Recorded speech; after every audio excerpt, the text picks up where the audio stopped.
Hello, BookTube, and welcome back to a series of videos in which I am reading you a book. The book is Barchester Towers by Anthony Trollope, and we are up to Chapter 4. We were just introduced to the new Bishop of Barchester and his wife, Dr. Prouty and his wife. But they also have a private chaplain. They have a chaplain in their own household, Mr. Slope. And in Chapter 4, we are introduced to Mr. Slope. It's a chapter called The Bishop's Chaplain. Of the Reverend Mr. Slope's parentage, I am not able to say much. Immediately, Trollope goes there. I have heard it asserted that he is lineally descended from an eminent physician who assisted at the birth of Mr. T. Shandy, and that in early years he added an E to his name for the sake of euphony, as other great men have done before him. If this be so, I presume he was christened Obadiah, for that is his name, in commemoration of the conflict in which his ancestor so distinguished himself. All my researches on the subject have, however, failed in enabling me to fix the date on which the family changed its religion. Again, we have the Trollopian narrator here. Anthony Trollope is the author of this book. He's not researching these characters, he's inventing them, but the narrator is researching them and has failed to figure out when Mr. Slope became Christian, when his family did. He had been a sizar at Cambridge, and there conducted himself at any rate successfully, for in due process of time he was an M.A., having university pupils under his care. From thence he was transferred to London and became preacher at a new district church, built on the confines of Baker Street. He was in this position when congenial ideas on religious subjects recommended to him by Mrs. Prouty, and the intercourse had become close and confidential.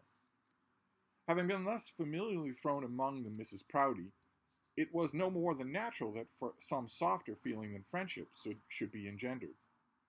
There have been some passages of love between him and the eldest hope, Olivia, but they have hitherto resulted in no favorable arrangement.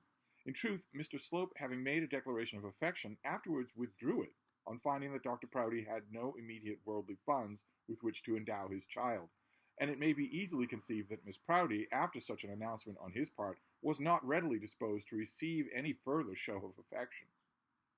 On the appointment of Dr. Prouty to the bishopric of Barchester, Mr. Slope's views were in truth somewhat altered. Bishops, even though they be poor, can provide for clerical children, and Mr. Slope began to regret that he had not been more disinterested. Again, a very arch way of Trollope saying that now that Prouty is wealthy, maybe I shouldn't have cared so much about the money. He no sooner heard the tidings of the doctor's elevation than he recommenced his siege, not violently indeed, but respectfully and at a distance. Olivia Prouty, however, was a girl of spirit. She had the blood of two peers in her veins, and better still, she had another lover on her books. So Mr. Slope sighed in vain, and the pair soon found it convenient to establish a mutual bond of inveterate hatred. It may be thought singular that Mrs. Prouty's friendship for the young clergyman should remain firm after such an affair, but to tell the truth, she had known nothing of it. Though very fond of Mr. Slope herself, she had never conceived the idea that either of her daughters would become so, and remembering their high birth and social advantages, expected for them matches of a different sort. Neither the gentleman nor the lady found it necessary to enlighten her. Olivia's two sisters had known of the affair, so had all the servants, so had all the people living in the adjoining houses on either side, but Mrs. Prouty had been kept in the dark. Mr. Slope soon comforted himself with the reflection that as he had been selected as a chaplain to the bishop, it would probably be in his power to get the good things in the bishop's gift without troubling himself with the bishop's daughter. And he found himself able to endure the pangs of rejected love. As he set himself down in the railway carriage, confronting the bishop and Mrs. Prouty, that is, just opposite them, as they started on their first journey to Barchester, he began to form in his own mind a plan of his future life. He knew well his patron's strong points, but he knew the weak ones as well. He understood correctly enough on what attempts the new bishop's high spirit would soar, and he rightly guessed that public life would better suit the great man's taste than the small details of diocesan duty. Somebody's going to have to do it. Therefore, Mr. Slope, would in effect be Bishop of Barchester. Such was his resolve, and to give Mr. Slope his due, he had both courage and spirit to bear him out in his resolution. He knew that he should have a hard battle to fight, for the power and patronage of the see would be equally coveted by another great mind. Mrs. Prouty would also choose to be Bishop of Barchester. They both assume that the bishop won't be, that Mr. Prouty won't be. Mr. Slope, however, flattered himself that he could outmaneuver the lady. She must live in London, while he would always be on the spot. She would necessarily remain ignorant of much, while he would know everything belonging to the diocese. At first, doubtless, he must flatter and cajole, perhaps yield in some things, but he had no doubt of ultimate triumph. If all other means failed, he could join the bishop against his wife, inspire courage into the unhappy man, lay an axe to the root of the woman's power, and emancipate the husband. Such were his thoughts as he sat looking at the sleeping pair in the railway carriage, and Mr. Slope is not the man to trouble himself with such thoughts for nothing. He is possessed of more than average abilities, and is of good courage. Though he can stoop to fawn, and stoop low indeed, if need be, he was still within him the power to assume the tyrant, and with the power he certainly has the wish. His acquirements are not of the highest order, but such as they are completely under control, and he knows the use of them. He is gifted with a certain kind of pulpit eloquence, not likely, indeed, to be persuasive with men, but powerful to the softer sex. In his sermons he deals greatly in denunciations, excites the mind of his weaker hearers with a not unpleasant terror, and leaves an impression on their minds that all mankind are in a perilous state, and all womankind too, except those who attend regularly on evening lectures in Baker Street. His looks and tone are extremely severe, so much so that one cannot but fancy that he regards the greater part of the world as being infinitely too bad for his care. As he walks through the streets, his very face denotes his horror of the world's wickedness, and there is always an anathema lurking in the corner of his eye. In doctrine, he, like his patron, is tolerant of dissent, if so strict a mind can be called tolerant of anything. And here we're going to go into more insider baseball about the religion of the day. If you're reading this book for the first time, do not sweat it. You don't even need to look at the footnotes. Just let it roll off. You get the general sense here. The general sense of what the narrator is telling us is that just as Mr. Prouty, the new bishop, is an indifferent Christian to the point of being a bad Christian, so Mr. Slope is as well. With Wesleyan Methodists, he had something in common, but his soul trembles in agony at the iniquities of Puseyites. His aversion is carried to things outward as well as inward. His gall rises at a new church with a high-pitched roof. A full-breasted black silk waistcoat is to him a symbol of Satan, and a profound jest book would not, in his view, more foully desecrate the church seat of a Christian than a book of prayer printed with red letters or ornamented with a cross on the back. Most active clergymen have their hobby, and Sunday observances are his. Sunday, however, is a word which never pollutes his mouth. It is always the Sabbath. The desecration of the Sabbath, as he delights to call it, is to him meat and drink. He thrives upon that as policemen do on general evil habits of the community. It is the loved subject of all his evening discourses, the source of all his eloquence, the secret of all his power over the female heart. To him, the revelation of God appears only in that one law given for Jewish observance. To him, the mercies of our Savior speak in vain. To him, in vain has been preached that sermon which fell from the divine lips on the mountain. Blessed are the meek, for they shall inherit the earth. Blessed are the merciful, for they shall obtain mercy. To him, the New Testament is comparatively of little moment, for from it he can draw no fresh authority for that dominion which he loves to exercise over at least a seventh part of man's allotted time here below. He cares nothing about Christianity, its doctrines, its Bible, its scripture. It only cares about keeping holy the Sabbath in his own way, the way he says it should be. Here we get a description of Mr. Slope. And as usual, Trollope is leaving you to read between the lines, or rather, he's leaving you to read what he is saying, despite what he is saying about what he is saying. He starts off by saying, Mr. Slope is tall and not ill-made. See if you can hear the rest of this paragraph and form a mental picture of someone who is not ill-made. Mr. Slope is tall and not ill-made. His feet and hands are large, as has ever been the case with all his family, but he has a broad chest and wide shoulders to carry off these excrescences, and on the whole his figure is good. His countenance, however, is not specially prepossessing. His hair is lank and of a dull, pale, reddish hue. It is always formed into 3 straight, lumpy masses, each brushed with admirable precision and cemented with much grease. 2 of them adhere closely to the side of his face, and the other lies at right angles above them. He wears no whiskers, and is always punctiliously shaven. His face is nearly of the same color as his hair, though perhaps a little redder. It is not unlike beef. Beef, however, one would say, of bad quality. His forehead is capacious and high, but square and heavy and unpleasantly shining. His mouth is large, though his lips are thin and bloodless, and his big, prominent, pale brown eyes inspire anything but confidence. His nose, however, is his redeeming feature. It is pronounced, straight, and well-formed, though I myself should have liked it better did it not possess a somewhat spongy, porous appearance, as though it had been cleverly formed out of red-colored cork. I never could endure to shake hands with Mr. Slope. A cold, clammy perspiration always exudes from him. The small drops are ever to be seen standing on his brow, and his friendly grasp is unpleasant. Such is Mr. Slope. He's well made. He's well formed. Such is the man who has suddenly fallen into the midst of Barchester Close, and is destined there to assume the station for which hitherto had been filled by the son of the late bishop. Think, oh my meditative reader, what an associate we have here for those comfortable prebendaries, those gentlemanlike clerical doctors, whose happy, well-used, well-fed minor canons, who have grown into existence at Barchester under the kindly wings of Bishop Grantley. But not as a mere associate, for those does Mr. Slope travel down to Barchester with the bishop and his wife. He intends to be, if not their master, at least the chief among them. He intends to lead and to have followers. He intends to hold the purse strings for the diocese and draw round him an obedient herd of his poor and hungry brethren. And here we can hardly fail to draw a comparison between the archdeacon and the new private chaplain, and despite the manifold faults of the former, one cannot make it much to his advantage. So we've learned, not only in this book, but especially in The Warden, that Dr. Grantley is no saint.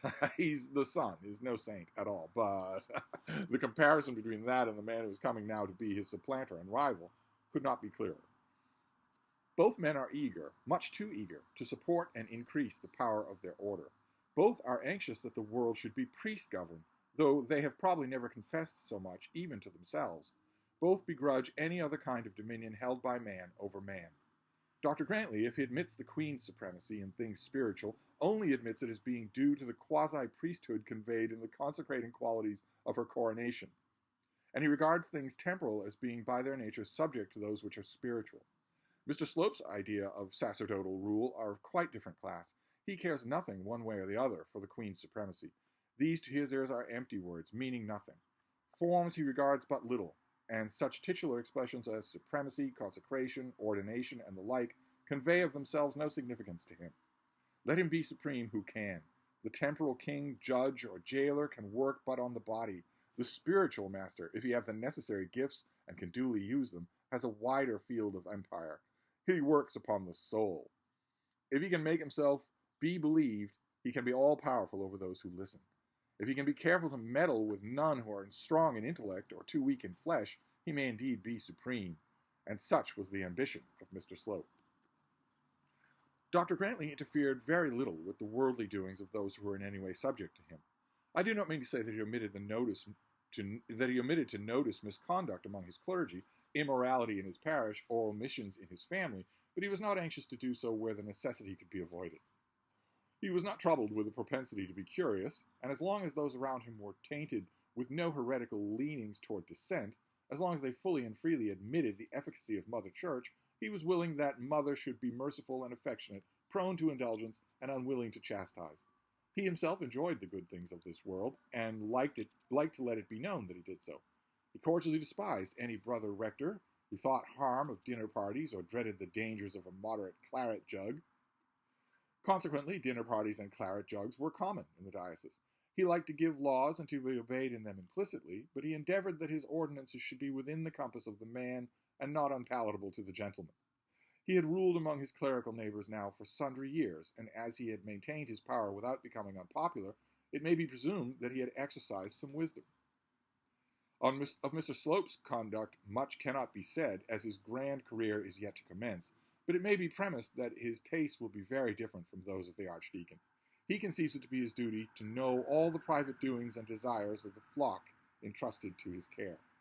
From the poorest classes he exacts an unconditional obedience to set rules of conduct, and if disobeyed he has recourse, like his great ancestor, to the fulminations of an urnifus. Here you don't have to worry. Don't worry about the proper name. Don't even look it up. You don't need to worry about it. All you need to know from this paragraph is that Mr. Slope is a tyrant. Thou shalt be damned in thy going and in thy coming out, in thy eating and drinking, etc., etc. With the rich, experience has already taught him that a different line of action is necessary. Men in the upper walks of life do not mind being cursed, and the women, presuming to be done in a delicate phrase, rather like it. But he has not, therefore, given up so important a portion of believing Christians. With the men, indeed, he is generally at variance. They are hardened sinners on whom the voice of priestly charmer too often falls in vain. But with the ladies, old and young, firm and frail, devout and dissipated, he is, as he conceives, all-powerful. He can reprove faults with such flattery, and utter censure in so caressing a manner, that the female heart, if it glow within a spark of low church susceptibility, cannot withstand him. In many houses he is thus an admired guest. The husbands, for their wives' sake, are fain to admit him, and when once admitted, it is not easy to shake him off.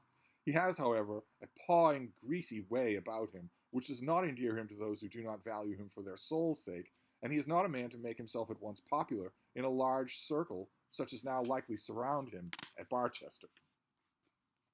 That is chapter 4 of Barchester Tower. That is Anthony Trollope's portrait of Jebediah Slope, the new bishop's private chaplain. And once again, as with the portrait of Mr. and Mrs. Prouty, it is meant to do a lot while claiming that it is not. It is meant to firmly establish in your mind that Mr. Slope is a horrible person, that he is going to be the villain of the story. We will see to what extent that happens, but it is masterfully done. I want to stress two things here. One is one that we're going to stress all throughout this book and all the rest of Trollope that we read, because every time I read a chapter, I like it better, which is that there is a narrator here. There's Trollope, the author, but there's also a narrator. I want to stress that just a little. It's not much, but I believe that it's the difference between Trollope, the writer, and that narrator, who's never identified, never actively a part of the story, except that he's shaken hands with the characters, he's researched them, been to school with them, visited their houses. I would argue that the difference between Trollope, the writer, and that narrator is the origin of the magic of the storytelling that everyone comments on when they're reading Trollope, how they feel like they're being told a wonderful story in a drawing room by a fire on a winter night and just cannot stop listening. I believe that's where it comes from. That Trollope, the writer, is deciding, well, in order to best emphasize that aspect of telling you a story, I should have someone tell you the story. It shouldn't be me. That's one aspect that I want to stress. And another aspect that I want to stress deals with Ernulphus and the Puseyites. I want to make sure that you don't get hung up on the topical details in this book. Trollope throws them in because his was an age when this book was being serialized and when it came out that was obsessed with high church politics. And our age is not. And as a result, if he were writing a book like this today, the emphasis would be elsewhere. And I want to stress, because I've known over the decades that I've been reading these books and also introducing them to other people, a lot of people thinking, well, I need to read up on this, or I need a really good annotated edition. This Oxford edition has notes for a lot of this stuff, but you don't need any notes for any of this. I just want to stress that, just because those things came up in this chapter. So, all right, we have been... the novel started off with the old Bishop of Barchester dying. And our familiar character, Dr. Grantley, does not get the job as his replacement. Then we are caught up on our characters. What happened to Septimus Harding after the Warden? What happened to Eleanor Bold after the Warden? And then we are introduced to the new bishop, Dr. Prouty, and his wife. And now have been introduced to their private chaplain, Jebediah Slope. These are major. It's important that each of these characters get chapters on their own, because they're going to be major characters in the book. That's where we are now. That's where the ground is now as we move on to the next chapter. So I'll stop this for now, and I will see you then. Thank you, BookTube.